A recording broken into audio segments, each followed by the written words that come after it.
Thank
you.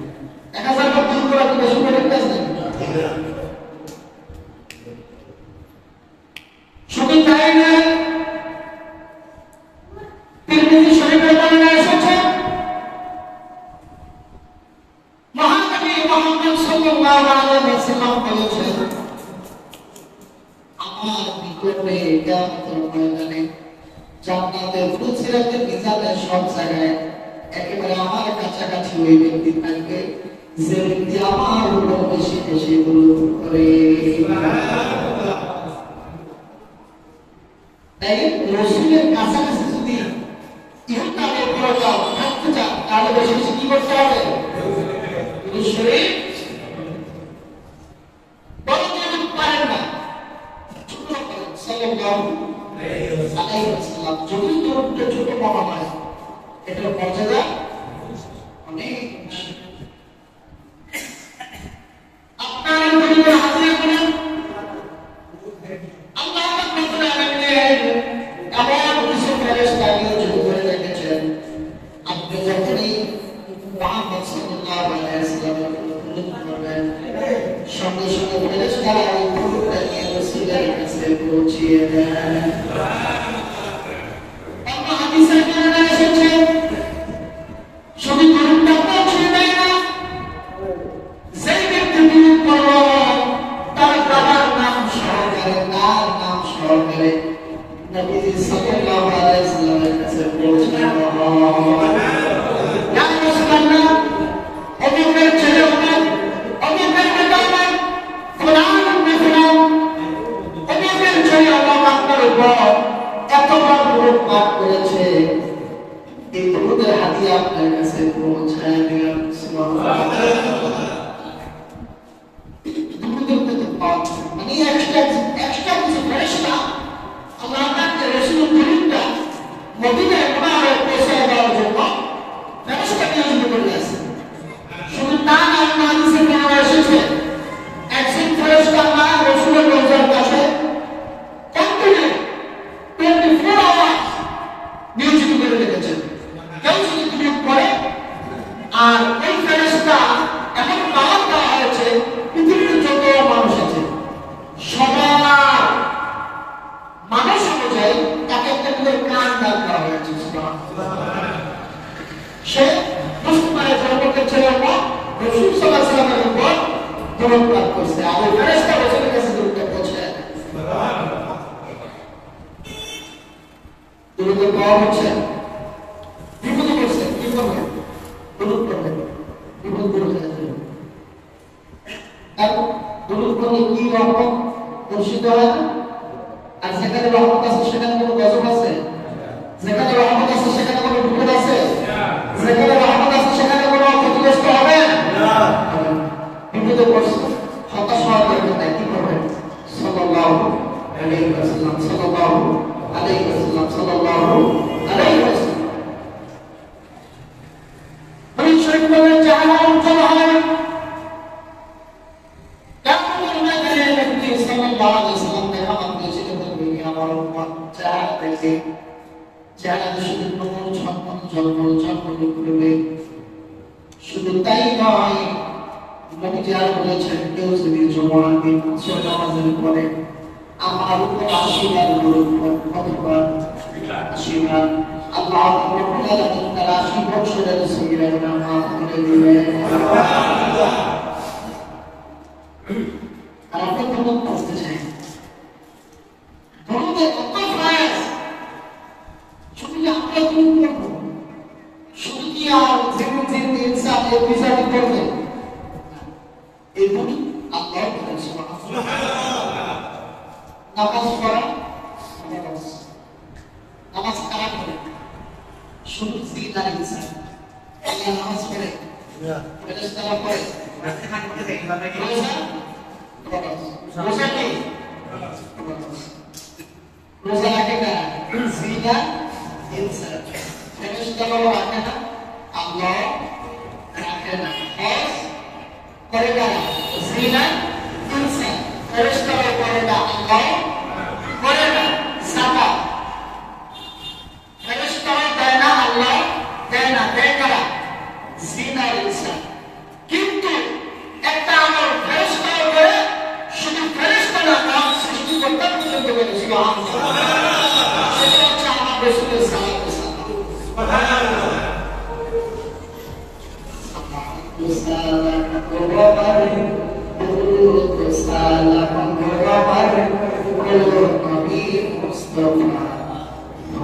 যদি যাও Medina Medina শরীফের মাঝে কামতি পাথর আছে সেই পাথরে ছোপা দিলে সেই পাথরে ছোপা দিলে জীবনের গুণা থাকে না তোমরা যদি যাও মদিনা salam salam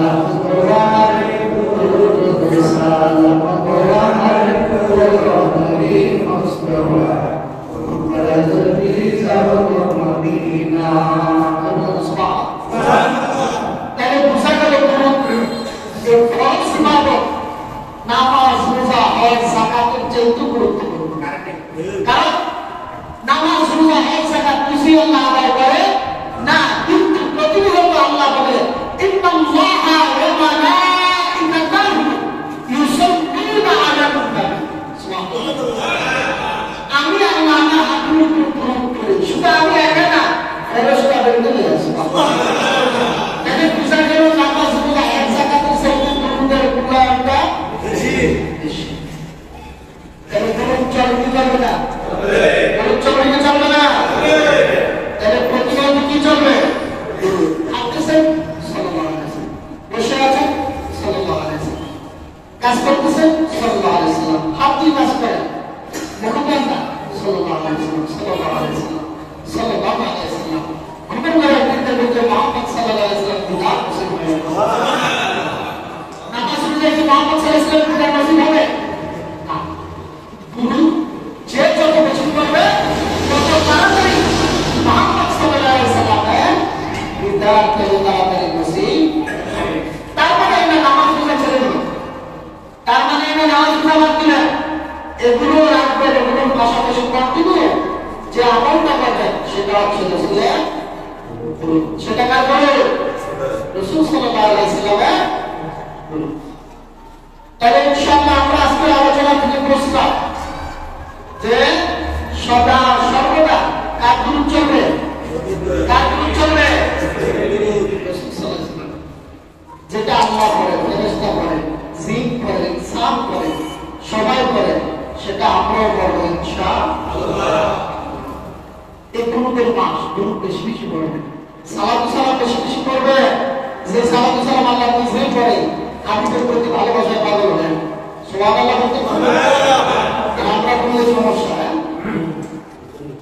যেখানে দেখবেন দ্রুত সালাতু সালাম করলে ঝামেলা বাধাপ্রাপ্ত বলবে না হচ্ছে প্রচুর ইমান চোর কথা বলতে কিনা বাবা ছেলে ক্ষেত্রে আলী কাটতে গেছে কাটতে যায় না কিন্তু আমি শুনে যাওয়া কাটতে চাইলেন না আলী কাটতে গেছে যাওয়ার পরে বাবা সামনে একটা বাড়ি গেছে কাজের লোক এই একটা কিছু করে বন্ধ করে গেছে কি করছে কষ্ট করে একটা বন্ধ করে গেছে এখন এটা করে গেছে ক্যামেরা ডাক্তার উপর করার পরে বাবা যখন কাজে আগে ফুট দিছে কষ্ট করে সামনটা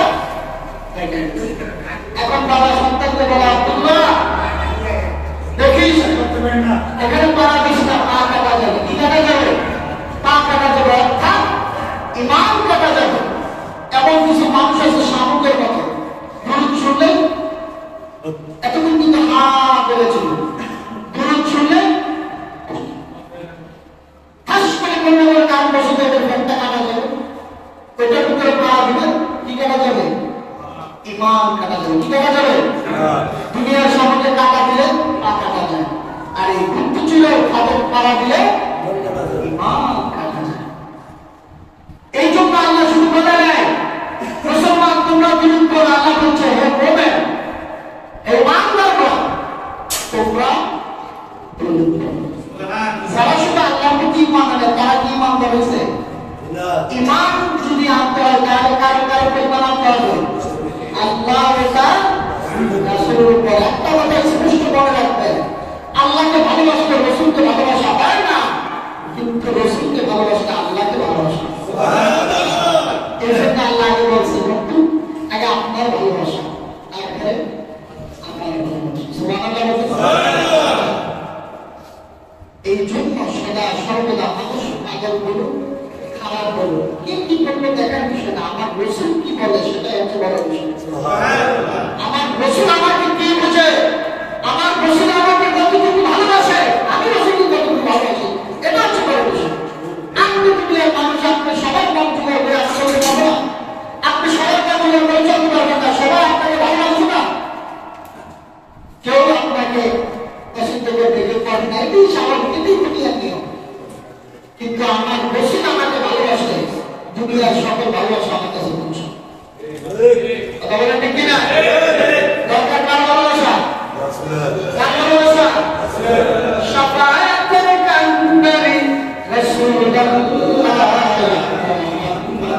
মুস্তাফা নবী সাল্লাল্লাহু আলাইহি মুহাম্মদ মুস্তাফা নবী সাল্লাল্লাহু শাফাআতের কান্ডারি, শাফাআতের কান্ডারি, উম্মতের কান্ডারি রাসূলুল্লাহ মুহাম্মদ মুস্তাফা নবী সাল্লাল্লাহু ইয়া মুহাম্মদ মুস্তাফা নবী সাল্লাল্লাহু আলাইহি ওয়া আলহামদুলিল্লাহ। আসসালামু আলাইকুম ওয়া রাহমাতুল্লাহ।